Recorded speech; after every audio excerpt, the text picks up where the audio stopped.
Hello and welcome to Bytesize newscast number 14. In today's episode, we're going deep. We're going deep on Wallstreetbets.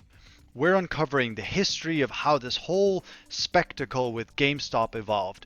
We're going to figure out who the big players are, who's Melvin Capital, who's Citadel, what's Robinhood. And on top of that, I'm going to provide you guys with two theoretical frameworks to help you guys get an understanding of why what's happening now is of such historical importance. And on top of that, I'm going to show you guys why we might be on the verge of a new major financial upheaval. There's a lot to uncover here. I hope you're seated. Now, as always, remember this is educational, it's not financial advice. If you like the content, subscribe. If you have any questions, leave a comment down below. I'm very excited. Let's jump right in. So today's topic is Wallstreetbets. Now, Wallstreetbets has gotten a lot of attention lately in social and mainstream and all sorts of media. Now, at the speed at which things are evolving and the amount of technical jargon involved, it may be difficult to understand what exactly is going on within the Wallstreetbets community. Now, I think it would be great to come to grips with this whole technical jargon first and then kind of explain the historical narrative as it has evolved over the last year and a half. Yeah, that's right. This story has actually been in the making for a year and a half. And as I said before, I actually think it's part of a greater narrative that's evolved over the last 80 or so years. Wallstreetbets is a community on Reddit, a so-called subreddit. Now, this subreddit is solely focused on making tons and tons and tons of money on the stock market. Now, where they differ from other subreddits focused on the stock market is in the fact that, for example, on our investing and our stock market, their focus is on finding a good stock, buying this and holding on to that for a very long time. This isn't exciting enough for the people on Wallstreetbets. Instead, they prefer to use something called options. Options are essentially a leveraged bet on the price of a particular stock.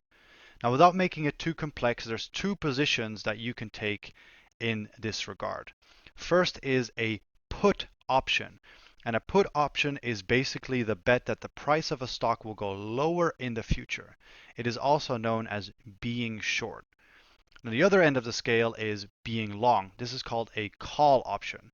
This means that you bet that the price of a stock is going to go up in the future. So remember, going long, going short.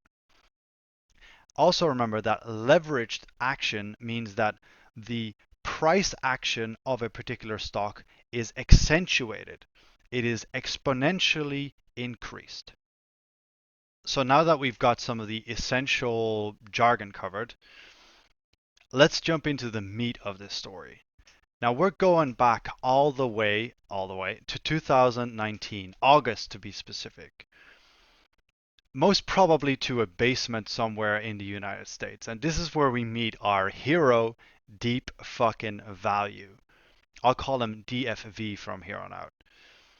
Now, DFV is researching a stock called GameStop. GameStop is a company that sells video games. Now, they sell these video games through brick and mortar stores. And as you can imagine, that's very difficult to pull off, especially now that games are mostly sold digital. So essentially, GameStop had been declared dead by everyone. DFV, on the other hand, had a different opinion. His analysis actually showed that GameStop had some really solid fundamentals, like a very healthy balance sheet, no debt, and tons of free cash flow. Now, on top of that, GameStop was on the verge of a complete revamp of their business, new leadership included. So this made DFV think, well, maybe I'd like to take the opposite position. On top of that, everyone had declared GameStop dead. So it was actually one of the most heavily shorted, if not the most heavily shorted, stock in the stock market. So why is this concept of a heavily shorted stock so important? Well, quite simply, without getting too technical here, shorting means the stock goes down. When you take the short position, right, and it doesn't work out, right, the stock is going up, how you want to compensate for that is you want to buy the underlying asset. Now remember what happens when you buy the underlying asset, it makes the price go up even more. Now if this momentum of this stock going up is fast enough, you're actually going to get more and more people who are in this short position to buy the stock, driving the price up even higher, right? And because it's a heavily shorted stock, the likelihood of when it goes up, it going up like crazy, like a squeeze going up. I thought it kind of looked like a volcano. That's why I took the volcano picture. You actually get this short squeeze and the price just goes whoop. Now, the concept of a short squeeze is not new. It has happened before. And you can see it here on this chart. All of a sudden, the price of the Volkswagen in this case explodes up. Now, what happened here is in that 2008, middle of the financial crisis, it was pretty much widely accepted that Volkswagen would go under, meaning that the stock was heavily shorted. Now, when Porsche announced that it would take a large stake in Volkswagen, out of nowhere, the stock became very, very popular. And as you can see here, this led to this short squeeze. Now, what's also very key is that the levels drop back to normal, well, higher than normal, pretty quickly. And this is also a very important concept because that's what the Wallstreetbets community wants to achieve. Because note that the Wallstreetbets community has been buying in from here, right, and wishes to sell somewhere along the spike, leaving the hedge funds and the people who initially went short holding very expensive stock. Now, returning to the hero of our story, DFV, he took on these positions, these call positions, so stock was up, call positions in 2019, August to be specific, and he was initially making good money, right? His thesis, however, didn't always pan out. For example, in February of 2020, he was actually down on his position.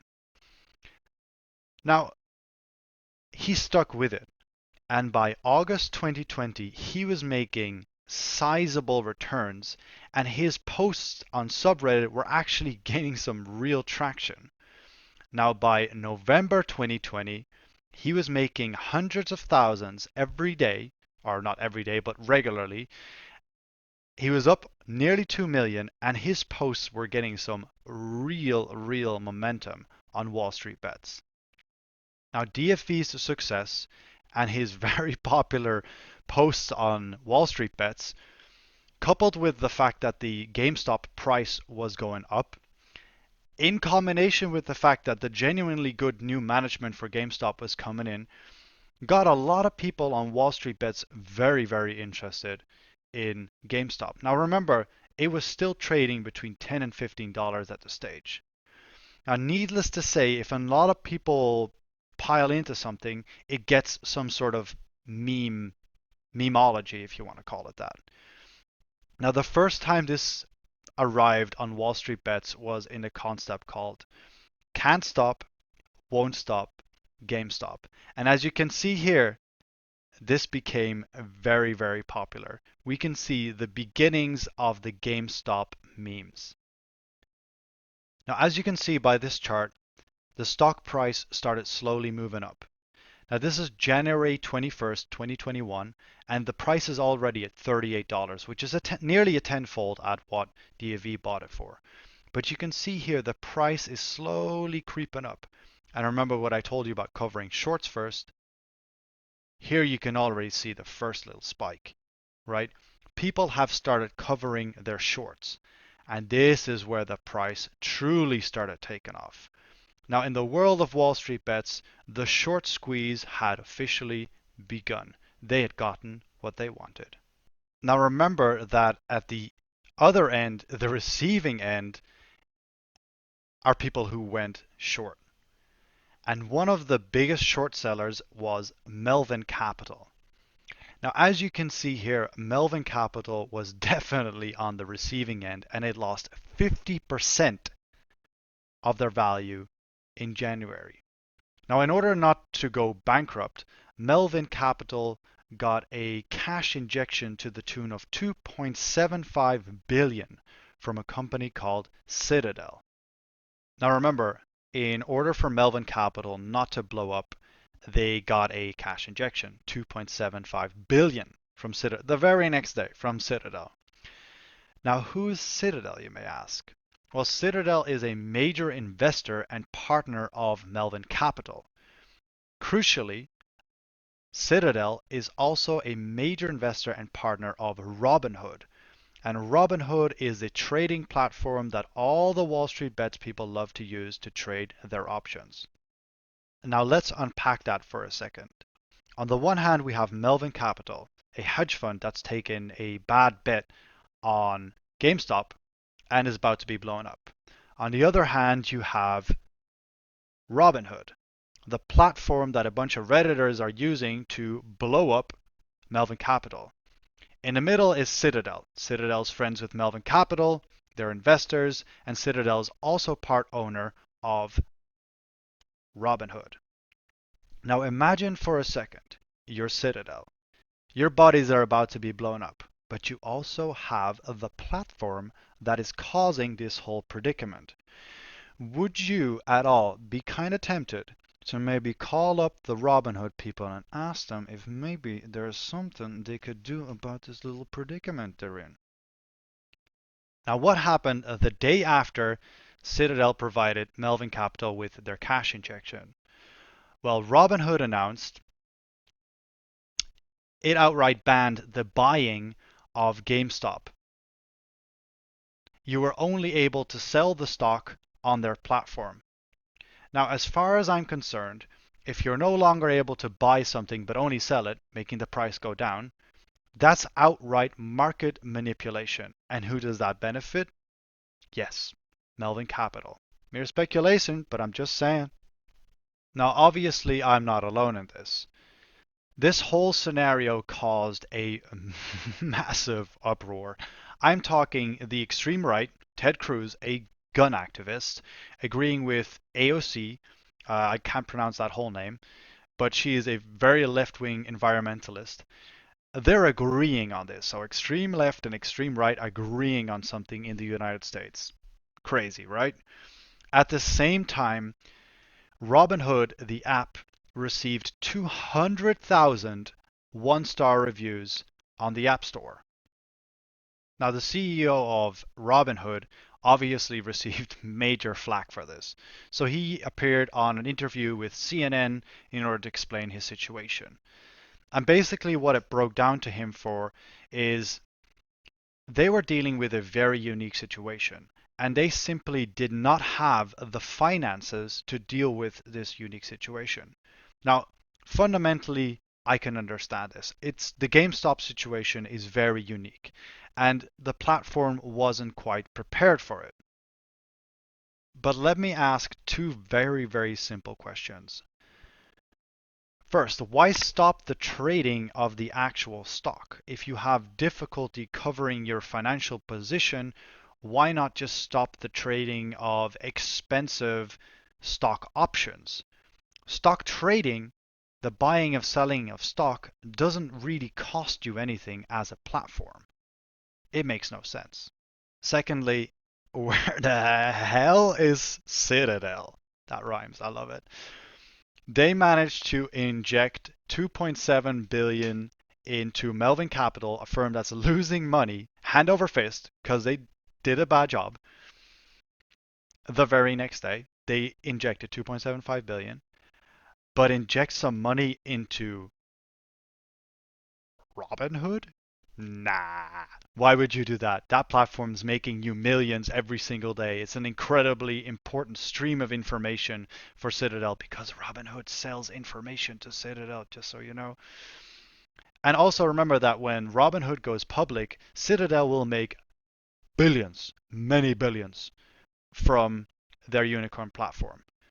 So somehow or another, Citadel decides to help out Melvin Capital a company that's losing money, and let their unicorn platform, a platform that's going to make them lots and lots of money, go to waste. It makes absolutely no sense.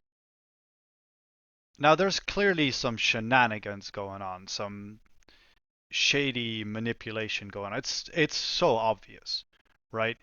But just in case you're not convinced of the extent to which hedge funds like to manipulate markets, in the description down below, I left a video of Jim Craner explaining in vivid detail how he, as a hedge fund manager, was able to manipulate markets to make so much money.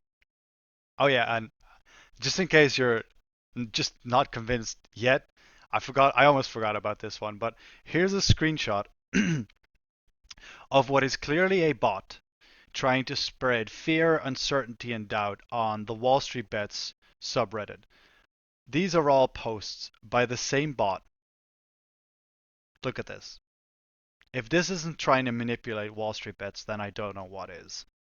So in this scenario, what's there to do for Wallstreetbets? Well, it's simple. You buy the stock, you hold it, and don't sell it. Diamond fucking hands. You do not sell, right? Because every single day that the stock is trading at a high price, Melvin Capital and other hedge funds are losing billions every single day. Make no mistake about it. Hedge funds aren't stupid. They know what's going on. Wallstreetbets is an open forum. Their tactics are out in the open. So what could these hedge funds possibly do? Well, they can do two things. They can get you to sell your assets, get you to sell your GameStop, like the bot demonstrates. And the second step is to get you to buy something that they control. Now, very soon after this whole GameStop scenario, word starts bringing out there's another big squeeze going on, and it's in silver. Everyone, buy silver. Go buy as much silver as you possibly can. Now, obviously, I'd love to show you these posts, but the wise mods of Wallstreetbet remove them, so you just have to take my word for it. Now, I'm going to give you a quick second to think about this. Who do you reckon benefits the most from a short squeeze, if there is any, in silver? I'm going to give you a second to think about it. All right, seconds up. Let me show you. Here you have it. The fifth biggest holder of silver, you guessed it, Citadel. Now, you'll probably all be wondering, whatever happened to our hero? What happened to DFV? Does he have the diamond hands? Now, he provided an update as to what his portfolio was worth on February 1st. Ladies and gentlemen, diamond fucking hands confirmed. This guy is down 5 million in a day, and he still hasn't sold. So now you're fully up to date with the whole Wallstreetbets scenario and why it caused so much uproar. At the beginning of the video, I promised you guys that I would place this occurrence into a grander scheme of things to help you make sense of why this is happening right now and why this is so historic. So in what follows, I'm going to give you those grander schemes, and I'm going to start off with something called generational theory. Neil Howe is responsible for the concept of generational theory. Now, his reasoning is, and he did some thorough research on this, is that human society is stuck in 80-year patterns, right? And these 80-year patterns are kind of the length of a human lifetime, hence generational theory. And within these 80-year cycles are 4 shorter cycles, all with their unique aspects. The first of these concepts, it's called a turning, by the way. The first of these turnings is called the high turning. This is when individualism is weak, institutions are strong, and an example of that is the post-war era. The second turning is called the awakening. This is when institutions are attacked in the name of spiritual and personal autonomy, and an excellent example of that is the 60s all the way to the 80s, basically. Now, the third turning is called the unraveling. And this is when individualism actually becomes stronger. Institutions are weaker. And an excellent example of that is the 80s to the early 2000s. Now, the fourth turning is the one I think we're in right now.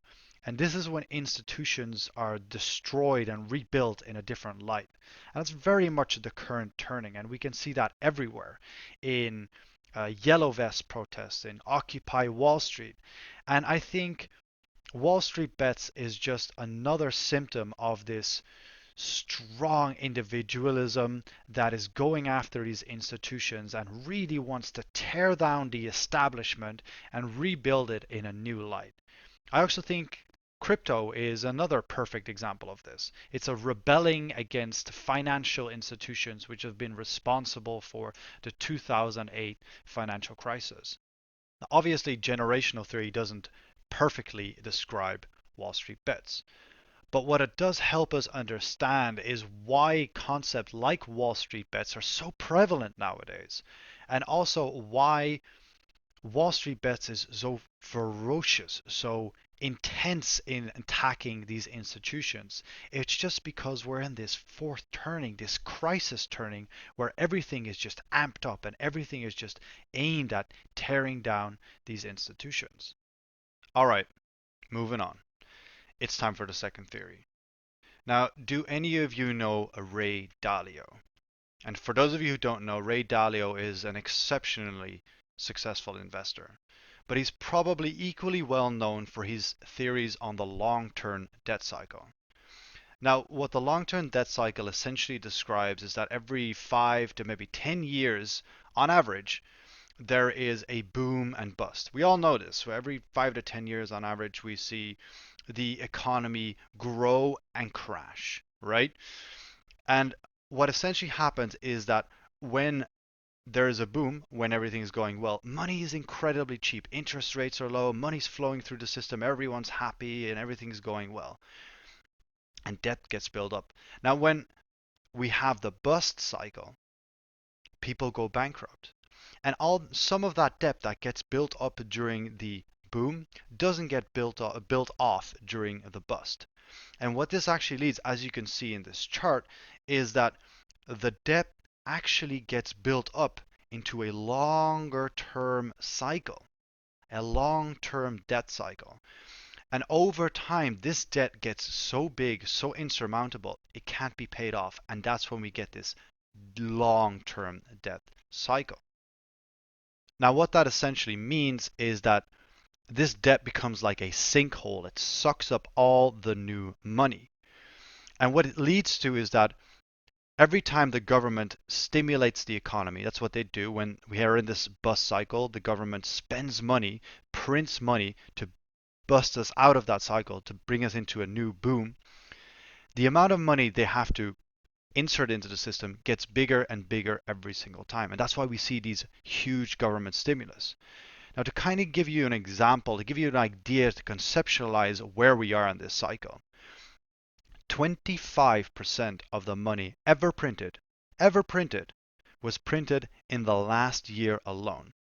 Let that sink in for a second. 25% of all the money ever printed was printed last year. So what does this have to do with Wall Street bets? Well, like I said before, this debt is like a sinkhole. It's a gravity. It sucks money down, right? And a way to escape that is to leverage up your bets.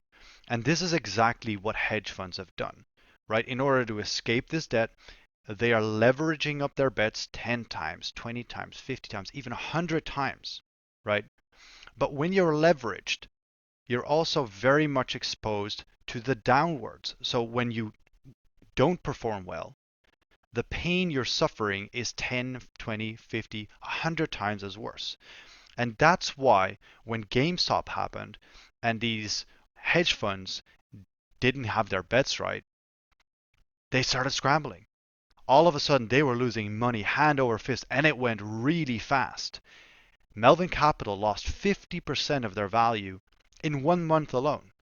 Things are amplified in this current setting.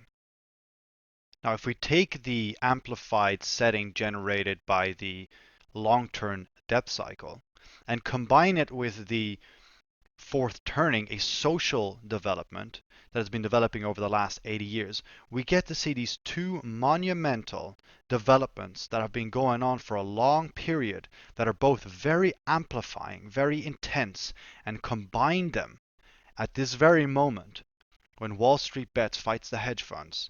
We get to see and get to kind of understand why this period is so important and why it's so intense. The third element of this coming together is actually described on the Wallstreetbets forum itself. And I want to take you guys through this post, right? This is a post by Johnny Daggers, and it's titled "The Real Reason Wallstreetbets is Terrified of the GME Situation."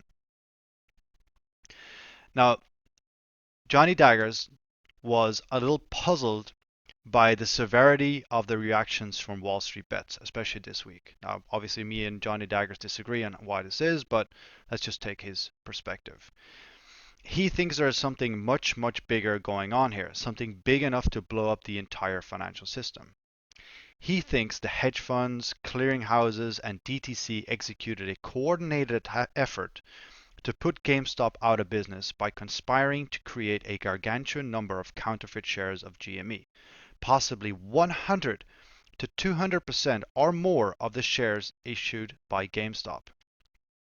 Now, he believes retail investors may hold more than 100% of GME, and this would be definitive proof of illegal activity at the highest level of financial system. So basically what he's describing is that there is more outstanding shares of GameStop in the system than there are in reality, than there's supposed to be. So there's a large discrepancy between the amount being traded and the amount that have originally been issued. Now, Johnny Daggers provides evidence for this. He describes how hedge funds can create stock out of thin air and disguise it to look like real shares. Now, these fake shares are often used to drive the price of a company down until it goes into bankruptcy. Now, this concept is called strategic fails to deliver. Now, you have to remember, counterfeiting is extremely illegal, but it's very difficult to prove. Now, he provides some evidence for this. He says there's 71 million shares of GME outstanding. Those are legit shares. And he's identified that through the 13F filings alone, institutions own more than 102 million shares. That's 31 million shares discrepancy. Now, on top of that, Johnny Daggers describes that there is more than 7 million people subscribed to Wallstreetbets. And if the average number of shares owned by each subscriber is even close to 5 to 10, we have a very good shot at also owning a similar enormous amount of GME. Even if the average amount was just 10 shares per legit subscriber, that puts the minimum retail position at about 30 to 50% of the entire company. So if you couple Wallstreetbets ownership with institutional ownership, and Johnny Daggers doesn't even mention this, but there's people who own GME shares that are not in this bubble of hedge funds and Wallstreetbets. Now, if you couple all of this together, it's quite obvious that there's some real shenanigans going on with Wallstreetbets stock. There is a large discrepancy between the amount of stock first issued and the amount of stock on the open market right now. Now, Johnny Daggers did some further research, and he looked up the amount of shares that were likely to be counterfeit. Now, in his research, most companies have close to no shares showing up. Lowe's has 13,960 shares, for example. The Boston Beer Company has 295 shares, for example. How many shares of GME failed to deliver? 1.8 million. And you can see that in the chart here. Average, small numbers, and then out of nowhere, GME. Very suspicious. Now, the reason this is all so monumental is because it would prove, without a doubt, that hedge funds are manipulating the markets. And it also cuts away at the underlying trust we have in the institutions. Johnny Dagger sums it up: we probably own way more of GME, we being Wallstreetbets, than we think, and that is freaking out Wall Street because it could prove that we've been up to some extremely illegal shit and the whole system could implode as a result. Remember that all of this whole system is built on the trust in the system. Now, if the system cannot be trusted, that's some serious issues. That could mean inherent trust in the system is broken, and it could cause the whole system to come collapsing down. Now, personally, I think it's a very extreme opinion. I don't think the whole system is going to come crashing down. But as long as you undermine the trust in the system, that's going to lead to a schism, to a fracture in the system. And I think that over time, coupled with the first two things I mentioned, the first two theories, long-term debt cycle and the fourth turning, these three things coming together at this very moment in time could be very, very explosive. That's it for Bytesize Newscast number 14. Thank you so much for listening. If you like the content, hit the subscribe button. If you have any questions or want to get in touch with me, send me a message or leave a comment down below. Now, if you want to stay up to date with everything crypto and macroeconomic, things are moving really, really fast, and I intend to keep fully up to date with everything. And I want to keep you guys informed at the same time. So remember, hit the subscribe button, leave a comment down below, and as always, I hope to see you next time. Bye!